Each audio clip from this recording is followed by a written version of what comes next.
justo para conversar sobre el uso de estas plataformas digitales de comunicación, pero sobre todo de la dinámica que tenemos los mexicanos en WhatsApp. Esta noche nos acompaña Luis Ángel Hurtado Razo, director general de Comunicación Política Aplicada. Luis Ángel, muy buenas noches. Gracias, muchas gracias por acompañarnos. Cuéntanos un estudio, Feli, que se ve muy interesante para saber cómo utilizamos los mexicanos el WhatsApp. Tú lo utilizas principalmente para trabaar. Para trabajar, por supuesto. Pero es lo más sencillo, sí. ya. ¿Para qué lo utilizamos más? ¿Para trabajar, para divertirnos, para crear redes de amigos? Pues primeramente les agradezco mucho la invitación. Es para mí un honor estar aquí en Capital 21. Y bueno, precisamente el estudio surge por dos cuestiones. La primera, en el 2018 nos tomamos a la tarea de hacer un análisis sobre los famosos fake news que hubo durante el proceso electoral.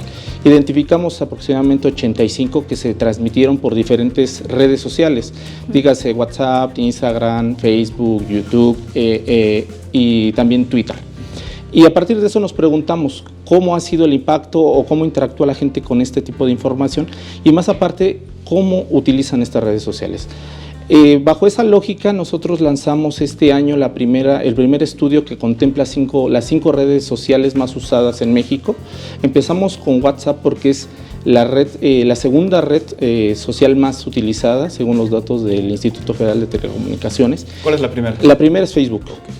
La segunda es WhatsApp y aparte de eso es la red social donde intercambiamos más información, también bajo los datos del Instituto Federal de Telecomunicaciones, y nos tomamos a la tarea. Y aparte de este estigma que se le había creado a WhatsApp de que es el motor principal para conducir, digamos, los famosos fake news.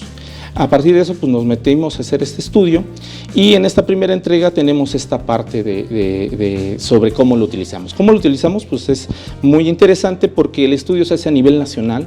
Fueron 450 entrevistados los que respondieron este acercamiento, digamos, con comunicación política aplicada, y todos ellos decían la forma que interactúan con WhatsApp.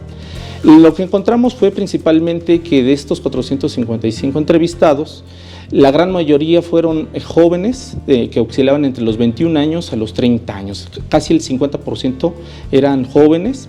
Y otro dato que nosotros encontramos fue que la gran mayoría también tenía estudios de licenciatura o inclusive de posgrado. Estamos hablando que es un público de jóvenes y aparte de eso que estudia.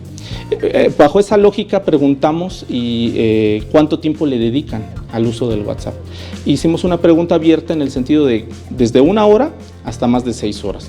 El dato más interesante aquí es que encontramos que hubo gente, el 17%, que utiliza más de 6 horas el todo WhatsApp. El día prácticamente con el teléfono en mano. Exactamente, sí, por supuesto. Bromeando nosotros en Comunicación Política Aplicada la semana pasada, cuando se cae, digamos, Facebook, WhatsApp, Instagram, dijimos, ¿cómo estará ese 17% de mexicanos que están más de 6 horas utilizando WhatsApp? 6 horas. Sí, más ¿Para de 6 qué lo horas. utilizan durante esas 6 horas? Bajo esa lógica nosotros hicimos una pregunta que es la principal función que tienes con WhatsApp. La principal es conversar. El 89, casi el 90% de los entrevistados dijo que era para conversar. ¿Con Solo quién? Platicar, sí. Nada más. Y a partir de esa, la segunda respuesta que dieron, porque era opción múltiple, o sea, podían elegir varias respuestas, encontramos que el 88%, 87% dijo que era intercambiar información, que también utilizan WhatsApp para intercambiar información, ya sea imágenes, fotografías, música, links, cadenas, también encontramos esa parte, archivos, ya sea PDFs, Word, etcétera, etcétera, de todo tipo. Bajo esa lógica, pues ya empezamos a armar toda esta parte que tenía que ver con el modus operandi del mexicano en esta red social. Y a raíz de eso también nos metimos a la parte de los famosos fake news, ya preguntando cuestiones más específicas y más sustanciales sobre este fenómeno. Lo que llevó a hacer el estudio, precisamente. Exactamente, lo que llevó, y encontramos que 9 de cada 10 mexicanos ha recibido un fake news, o sea, ha recibido información falsa. Pero de esos 9, solamente 7, o sea, identifica que es un fake news. O sea, la mayoría nos lo creemos. Exacto. Y lo pueden estar replicando y entonces por ahí supuesto. aumenta. ¿Y quiénes son los principales promotores, digamos, las personas que le envían a estas personas los fake news? Encontramos casi que en un 60% es la familia, o sea, es lo del círculo cercano. Después de ahí los amigos Y después les preguntamos si ellos, o sea, sabían, o sea, que les llegan los fake news, a quién se los comparten. Y encontramos que es a los amigos, o sea, es el principal motor, digamos, de exportación de esta información. Muy interesante. Sí, para crear conciencia sobre las fake news. Sí, y sobre todo con los jóvenes y el contenido que están compartiendo es mucho más extenso. Por supuesto, necesitamos una segunda plática contigo, Luis Ángel, para ahondar más en el tema y conocer pues cómo es que están funcionando las redes sociales y hacia dónde van. Por supuesto, sí. De hecho, el estudio lo pueden consultar directamente en nuestra página, es comunicacionpoliticaaplicada.com, y nuestras redes sociales. Está ya el de WhatsApp y próximamente va a estar también el de Instagram para que pues muchas gracias, Luis. Al contrario, muchísimas gracias. Claro que sí.